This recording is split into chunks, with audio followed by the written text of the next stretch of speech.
Halo, selamat datang di kelas online. Di video kali ini, kita akan belajar masih di tema 2, subtema 3, di pembelajaran 3 dengan mata pelajaran IPA dan Bahasa Indonesia. Kita mulai dari pelajaran IPA. Pelestarian hewan dan tumbuhan.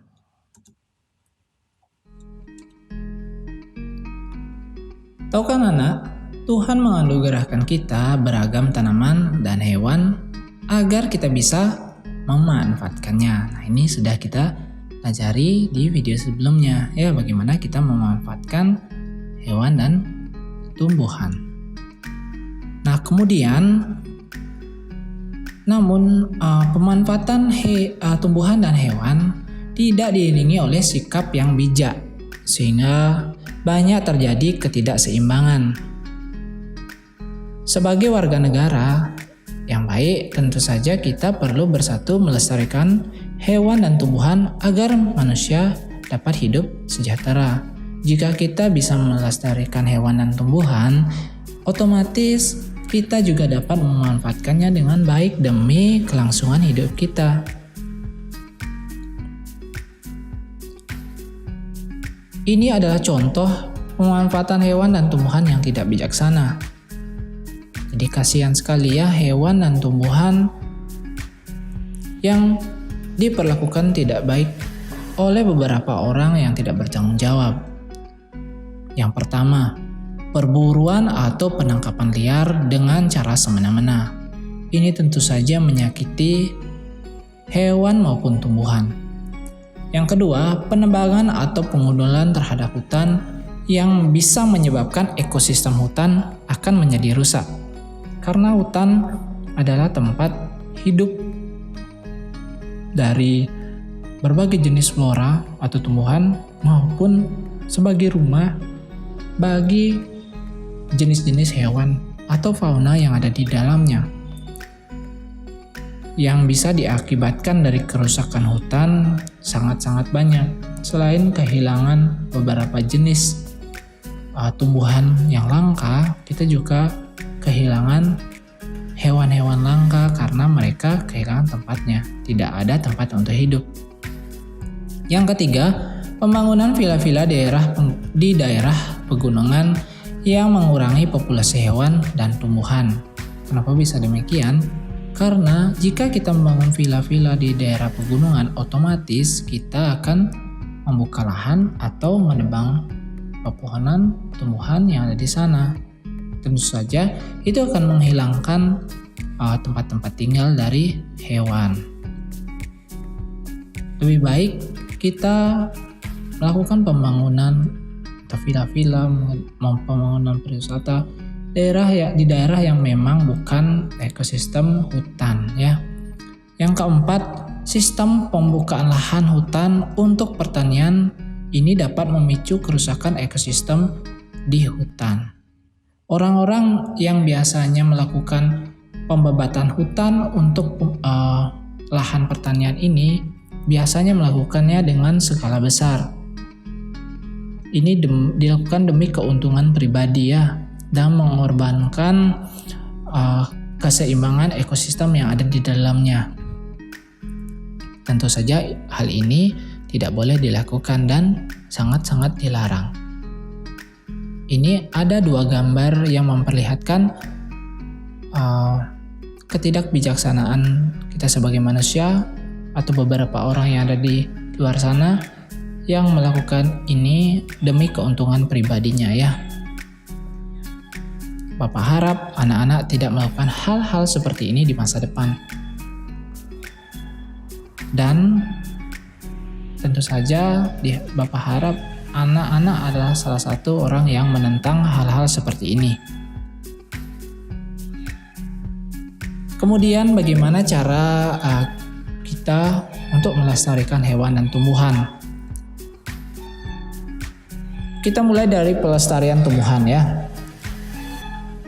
Hutan merupakan sumber industri yang memiliki banyak manfaat bagi manusia. Misalkan untuk bahan bangunan, rumah ya, perabotan, dan sebagainya. Tindakan pelestarian tumbuhan yang dapat dilakukan antara lain sebagai berikut. Yang pertama, itu tebang pilih. Apa sih itu tebang pilih? Sistem tebang pilih adalah cara menebang pohon dengan memilih pohon yang sudah tua untuk siap ditebang. Jadi kita tidak sembarangan menebang pohon. Kita pilih yang sudah tua, yang sudah tidak tumbuh lebih besar lagi, ya. Kemudian kita menggunakan atau memanfaatkan kayu dari pohon tersebut. Kemudian penebangan yang telah dilakukan, selanjutnya dilakukan penanaman bibit pohon baru di dekat pohon yang ditebang tadi atau di sebelah pohon yang ditebang tadi agar nantinya bibit itu bisa tumbuh menjadi pohon baru. Jadi pohon yang kita tebang itu tidak hilang. Kita gantikan dengan yang baru, nanti itu tumbuh lagi, besar lagi, udah tua, kita tebang, kita tanam lagi. Jadi seperti itu sistem tebang pilih. Salah satu cara pelestarian tumbuhan. Yang kedua, kita bisa melakukan reboisasi. Reboisasi adalah tindakan penghijauan atau penanaman kembali terhadap hutan yang gundul, sehingga kerusakan hutan dapat diperbaiki. Kita biasanya melakukan reboisasi di daerah-daerah hutan yang tidak atau pohonnya jarang, ya. Anak-anak sering dilibatkan dalam kegiatan seperti ini untuk menanamkan sikap kepedulian terhadap lingkungan. Anak-anak bisa lihat gambar ini, ya. Anak-anak sedang menanam pohon di daerah yang pohonnya itu jarang, ya. Kemudian daerah perkotaan juga dapat dilakukan sistem reboisasi ini agar tentu saja lingkungan jadi lebih hijau dan lebih sejuk di daerah perkotaan, ya. Yang ketiga ini ada cagar alam. Cagar alam sendiri merupakan usaha untuk melindungi tumbuhan tertentu dari kerusakan karena penebangan secara liar, perubahan lingkungan, dan serangan hama. Ya, jadi cagar alam ini dilindungi oleh organisasi tertentu dan juga didukung oleh pemerintah, ya, untuk melindungi lingkungan tersebut dari yang tadi Bapak bilang, ya, penebangan liar, perubahan lingkungan, kebakaran hutan misalkan, ya, atau serangan hama. Kemudian kita lanjut ke pelestarian hewan, ya. Selain tumbuhan, keberadaan hewan juga sangat penting untuk dijaga demi keseimbangan alam. Tindakan pelestarian hewan dapat kita lakukan dengan cara-cara sebagai berikut. Yang pertama yaitu Swaka Marga Satwa. Swaka Marga Satwa merupakan suatu pembinaan terhadap habitat jenis hewan langka yang ada di dalamnya. Jadi satu lingkungan ini di dalamnya ada jenis-jenis hewan langka yang dilindungi oleh satu organisasi atau orang-orang yang terlibat di dalamnya, ya. Usaha ini dilakukan untuk melindungi kelestarian hewan dari kepunahan agar perburuan maupun kerusakan lingkungan, ya. Yang kedua yaitu usaha pembuatan undang-undang. Nah, pembuatan undang-undang ini menjadi penting demi mengatur tentang larangan melakukan perburuan terhadap hewan langka.